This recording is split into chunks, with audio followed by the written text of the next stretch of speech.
Get ready for an incredible journey through the Time Machine channel, where we unravel the secrets and fascinating journey of the disco queen, Donna Summer.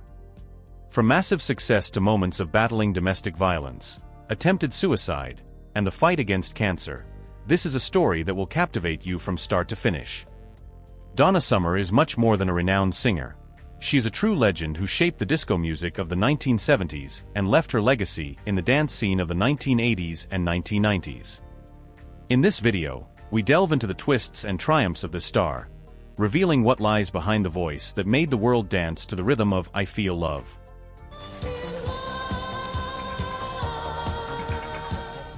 Come with us and discover how this extraordinary woman became a true legend, moving generations with timeless ballads like "On the Radio."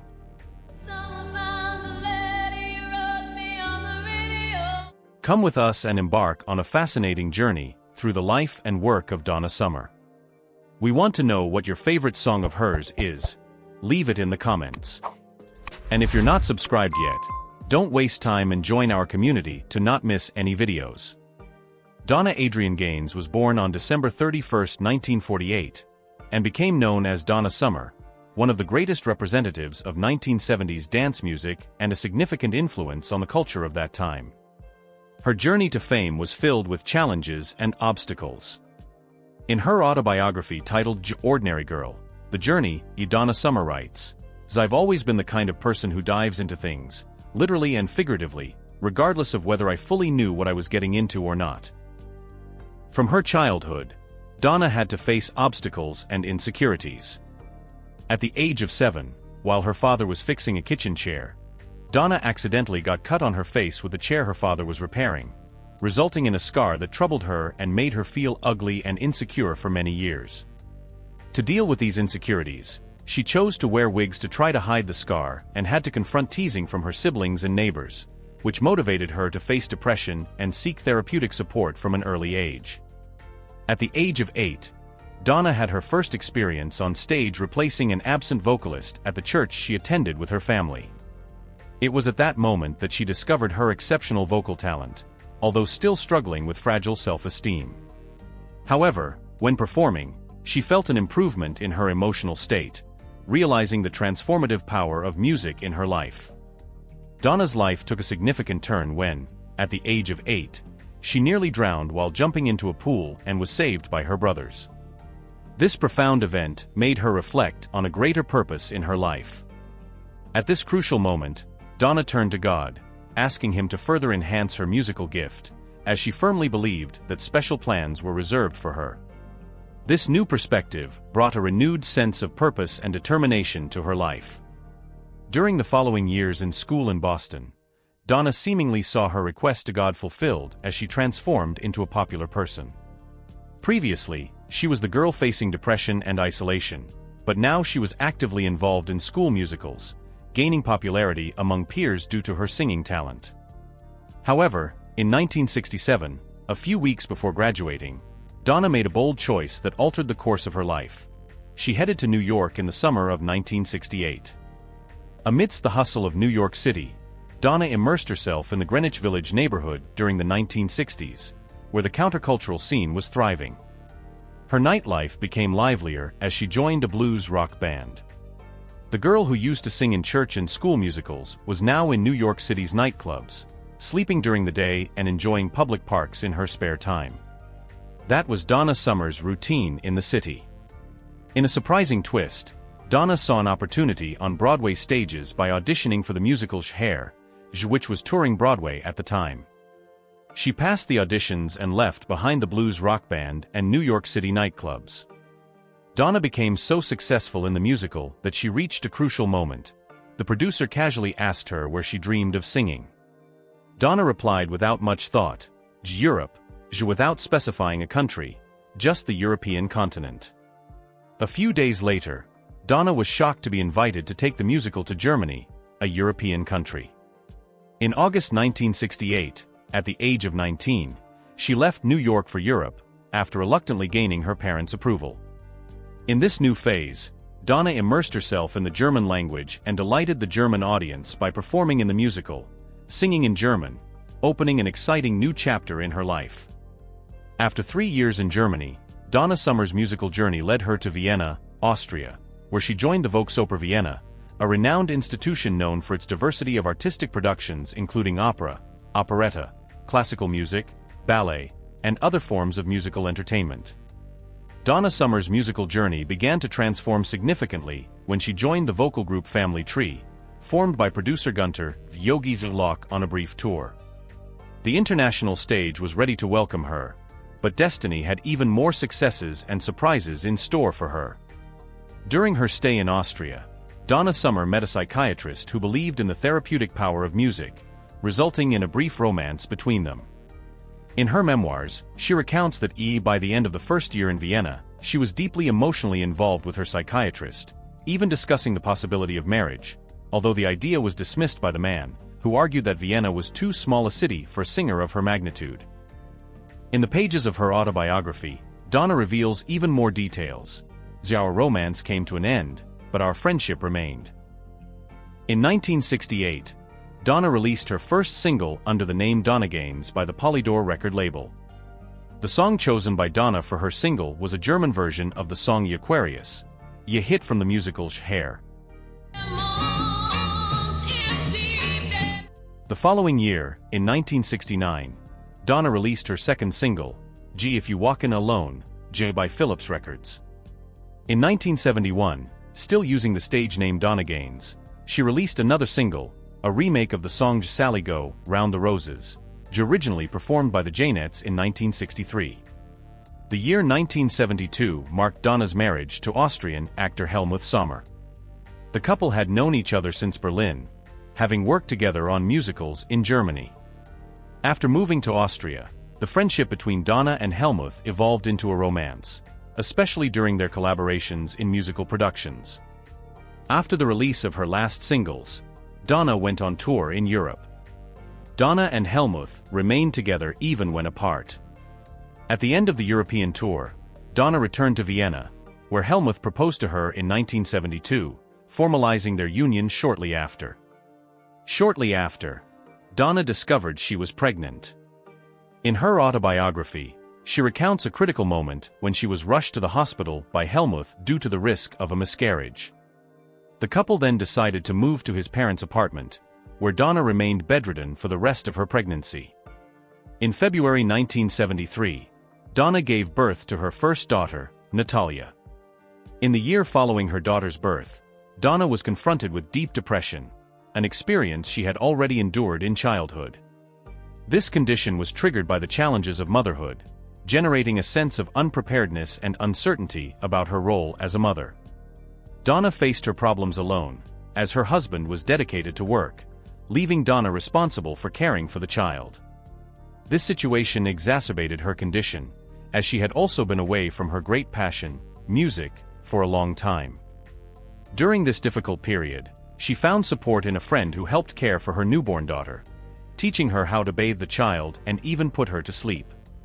It was through this friend that Donna met Peter Mulldorfer, a visual artist whom she described as a wild figure for whom she felt an immediate attraction. Realizing that she wasn't well, Donna chose to temporarily separate from her husband in an attempt to recover from depression and marital problems.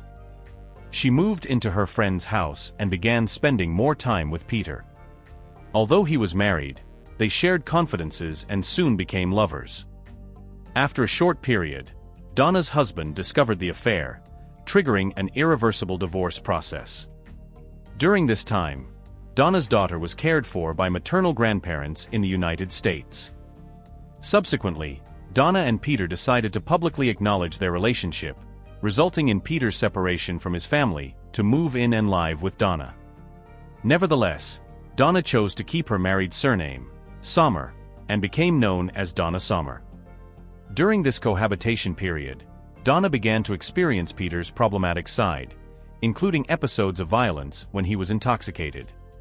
Despite her attempts to keep her distance, Donna found herself emotionally dependent on him, as she described in her memoirs. When she tried to end the relationship, he reacted violently, resulting in physical and emotional confrontations. Despite all these problems, the toxic relationship persisted for years. Despite the personal challenges she faced, Donna made the decision to resume her artistic career, which she had interrupted to care for her daughter. Thus, she returned to the entertainment world as a part-time model and backup singer in Munich. It was during this period that she had the opportunity to meet renowned producer Giorgio Moroder and Pete Bellotte during a recording session where they were providing support. From this encounter, the trio established a professional collaboration and together decided to produce a demo tape of Donna's work. The producers managed to secure a deal with a record label in 1974 to release her single across Europe. However, due to an error on the record cover, the name Donna Summer was transformed into Donna Summer, a mistake that ended up becoming her well-known stage name. Donna's first album, titled A Lady of the Night, achieved great success in the Netherlands, Sweden, Germany, and Belgium. In 1975, Donna Summer shared with her producers the idea for a song that would later be called I Love to Love You Baby. Donna Summer and her producers collaborated on creating the song, working together on a demo version where Donna was the vocalist. The producers decided that this version should be released, especially aiming to enter the American music charts. The demo was then sent to Casablanca Records president Neil Bogart in the United States. Bogart was so impressed that he decided to play the song at one of his extravagant music industry parties. It became so popular among the audience that people insisted on hearing it repeatedly at each end. Faced with this enthusiasm, Bogart asked Donna's producers to create an extended version suitable for clubs. Shortly after, a new 17-minute version was released. Impressed by the success, the president of Casablanca Records decided to sign a contract with Donna Summer, releasing the single in November 1975. The shorter 7-minute version was promoted by radio stations, while the longer 17-minute versions were regularly played in clubs, curiously also included in the album. In early 1976, Love to Love You Baby reached an impressive second position on the American Hot 100 chart and was certified as a gold single. The corresponding album sold over 1 million copies. Despite living in Austria, Donna responded to the record label president's request and returned to her country to promote the single, settling in Los Angeles. Upon arriving in Los Angeles, she instantly became a celebrity, with all luxuries at her disposal: limousines, press coverage, parties, and more. Summer was elevated to a sex symbol due to her music and had to maintain the sexual goddess image she created, although she didn't fully identify with it. Peter remained in Austria and often traveled to the United States to visit Donna, eventually settling in Los Angeles after the record label president Neil Bogart gave him the opportunity to open an art gallery in the city. Despite her success, the song Love to Love You Baby generated controversy due to Donna's sensual moans and sighs, evoking sexual intimacy. As a result, some radio stations in the United States and Europe initially refused to play it. Despite the controversies, the track achieved great success on the charts of various European countries and reached the top 5 in the UK, despite the BBC's ban.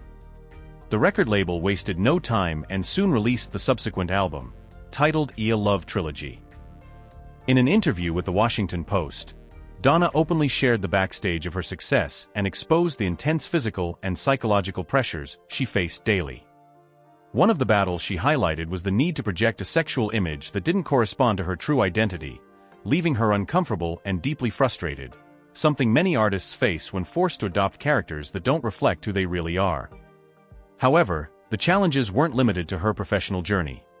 Donna also faced a delicate situation when her ex-husband tried to gain custody of her daughter, who was under the care of maternal grandparents due to her demanding work schedule.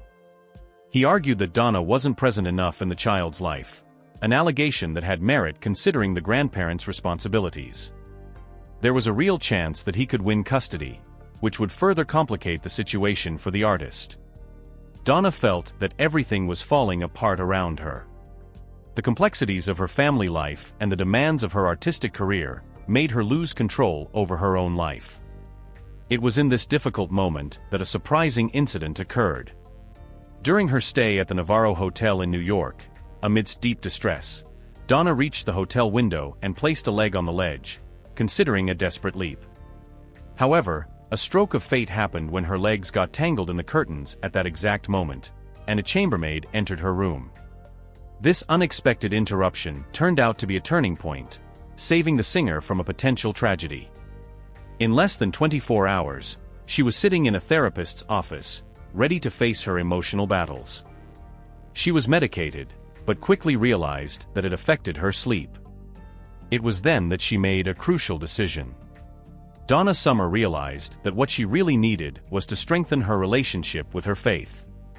Shortly after this moment of epiphany, the disco queen recounts that she converted to Christianity, finding strength and inspiration in her spirituality to overcome the challenges life threw at her. In the year 1977, Donna's life took a new direction when she met Bruce Sudano, a singer from the group Brooklyn Dreams who was also part of the same record label. Although both were in committed relationships at the time, they felt a strong attraction towards each other. Everything changed after Donna went out with Bruce and his band one night. When she returned to the hotel, her lover confronted her, questioning where she had been. In her book, Summer writes, Before I could say anything, he grabbed me, threw me against the wall, and started beating me. He threw me in the laundry room, where he continued to beat me. I fell, and Peter disappeared. After a moment, he came back with a gun in his hands. Peter was charged with assault and deported back to Europe. After facing marks, serious injuries, and nearly losing her life, Donna realized that God once again came to her rescue.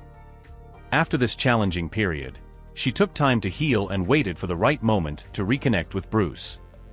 Only on July 16, 1980, after learning that Bruce had ended his relationship with his girlfriend, did Donna show up at Bruce Sudano's door to confess her love.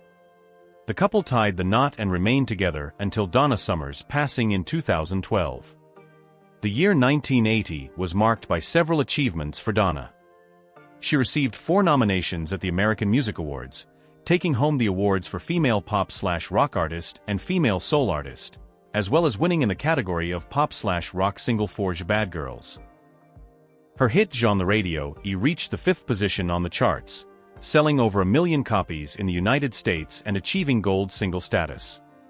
Later, she was nominated for a Grammy for Best Female Pop Vocal Performance. Not long after, Donna had her own nationally televised TV special titled The Donna Summer Special, which aired on ABC on January 27, 1980. After the success of the album on the radio, Summer decided to explore other musical styles, causing friction with Casablanca Records, which wanted her to continue recording only disco music. The relationship soured even more when the record label prematurely released the single No More Tears, before her previous single, Dim All the Lights, reached its peak. Donna, who had written Dim All the Lights herself, hoped it would become a #1 hit as a songwriter. These misunderstandings led to a separation between Donna and Casablanca Records in 1980, leading her to sign with a new label that she helped found. Donna not only pursued a $10 million lawsuit against Casablanca, but also secured the rights to her lucrative songs in the process, even though she did not receive any money in compensation in the end.